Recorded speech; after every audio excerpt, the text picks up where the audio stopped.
राग वर्गीकरण मतंग से लेकर आधुनिक काल तक में हमने पिछले अध्यायों में, पिछले लेक्चर्स में प्राचीन और मध्यकालीन राग वर्गीकरण पद्धतियों के बारे में जानकारी प्राप्त की। आपने देखा कि शुद्ध, छायालग और संकीर्ण राग वर्गीकरण वो प्राचीन काल में भी अपना स्थान बनाए रखा, मध्यकाल में अपना स्थान बनाए रखा और आधुनिक काल में भी अपना स्थान बनाए रखा है। मध्य युग में फिर मेल राग वर्गीकरण, जिसको पंडित वेंकटमुखी ने गणितीय आधार पर सिद्ध किया। आधुनिक संगीत में जो मेल राग वर्गीकरण था उसी को थाट राग वर्गीकरण के नाम से जाना जाता है। पंडित विष्णु नारायण भातखंडे थाट पद्धति को उत्तर भारतीय संगीत पद्धति में राग वर्गीकरण के लिए स्वीकार करने वाले व उसे क्रियात्मक संगीत में स्थापित करने वाले सर्वप्रथम आचार्य। मध्यकाल में प्रचलित मेल वर्गीकरण के आधार पर ही आधुनिक युग में थाट पद्धति का निर्माण किया गया। यद्यपि पंडित अहोबल के समय से ही इसके लिए प्रयत्न चलता रहा और उसका सैद्धांतिक प्रतिपादन भी किया जाता रहा, परंतु क्रियात्मक संगीत में इन ग्रंथों को अनभिज्ञता के कारण इस पद्धति को स्थान न मिल पाया व राग रागनी पद्धति का प्रयोग निरंतर चलता गया।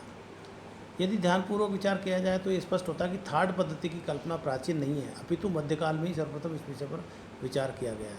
14वीं शताब्दी में विद्यारण्य ने सर्वप्रथम मेल पद्धति की चर्चा की, परंतु इसे संगीत पद्धति के सैद्धांतिक रूप में लाने का श्रेय पंडित वेंकटमुखी को जाता है। इन्होंने गणित द्वारा मेलों की अधिकतम संख्या निश्चित की व मेल पद्धति को वैज्ञानिक ढंग से प्रस्तुत किया। अब उत्तर भारतीय संगीत में थाट पद्धति के रूप में मान्य हो गई यही चीज़। थाट से अभिप्राय उस स्वर समूह से है जिसमें राग उत्पन्न करने की क्षमता हो।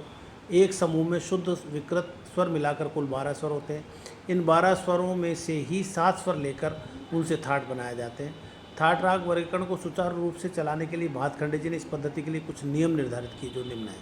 थाट सदैव संपूर्ण होना चाहिए, अर्थात प्रत्येक थाट में पूरे 7 स्वर होने आवश्यक है, क्योंकि यदि थाट संपूर्ण नहीं होगा तो उसमें संपूर्ण राग कैसे उत्पन्न हो सकता है। थाट में लगने वाले स्वर भी क्रमयुक्त होने चाहिए। स्वरों में विकृत रूप उलट पुलट कर प्रयोग किए जा सकते हैं, परंतु उनका क्रमयुक्त होना जरूरी है। थाट में आरोह अवरोह दोनों का होना आवश्यक नहीं होता। थाट के लिए केवल आरोही की ही आवश्यकता है। थाट में रंजकता का होना आवश्यक नहीं है। थाट गाया बजाया नहीं जाता। थाट को पहचानने के लिए उससे उत्पन्न किसी प्रमुख राग का नाम उस थाट को दे दिया जाता है। अधिकतर वह प्रमुख राग ही उस थाट का आश्रय राग बन जाता है। इसे आश्रय राग कहते हैं। ये नियम हिंदुस्तानी व कर्नाटक पद्धति दोनों में समान रूप से प्रयोग किए जाते हैं, परंतु इसके अतिरिक्त हिंदुस्तानी पद्धति में कुछ और भी नियम माने जाते हैं, जो इस प्रकार है। पूर्वांग के प्रत्येक स्वर का मध्यम या पंचम वादी स्वर उत्तरांग में पूर्वांग के प्रत्येक स्वर का मध्यम या पंचम संवादी स्वर उत्तरांग में अवश्य होना चाहिए। किसी थाट में एक स्वर के 2 रूप एक साथ प्रयोग नहीं किए जा सकते।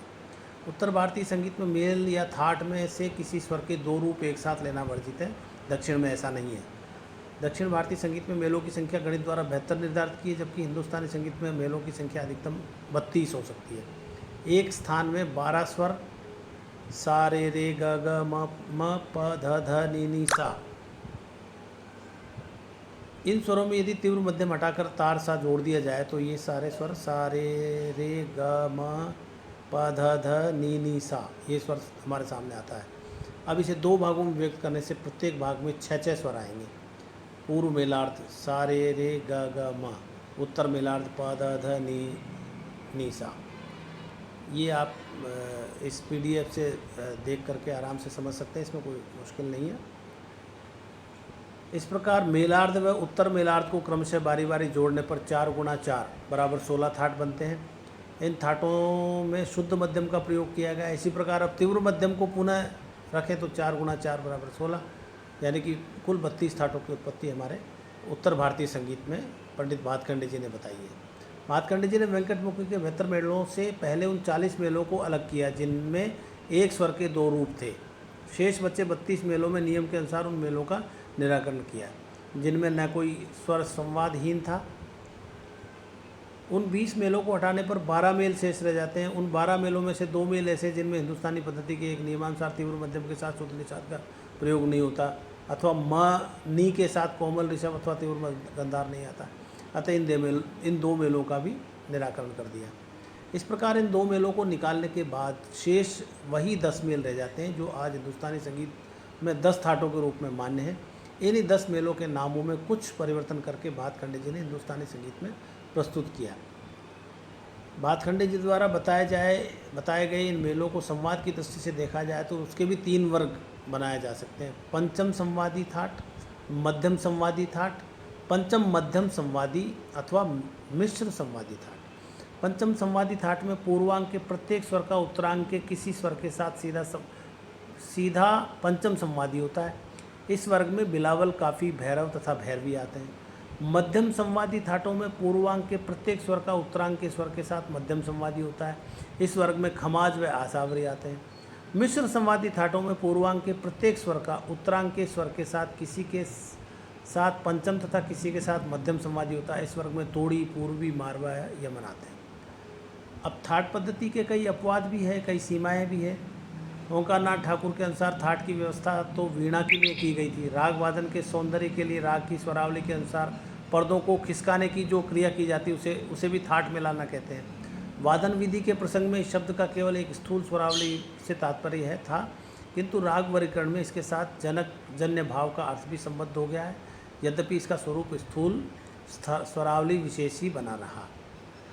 इसी प्रकार अन्य विद्वानों ने भी थाट पद्धति की आलोचना की है। ये आप लोग इसमें देख सकते हैं। जाति संबंधी अपवाद, नवीन रागों की समृद्ध करने संबंधी अपवाद। बहुत से राग अभी भी ऐसे हैं जो इन थाटों में 10 थाटों में नहीं आ सकते। ये आपका थाट राग वर्गीकरण जो वर्तमान में प्रचलित है, पंडित भातखंडे जी द्वारा स्थापित है। इसकी इस 72 थाटों में से 32 थाटों को चुनना और उसको उसके पूर्व मेलार्ध और उत्तर मेलार्ध से फिर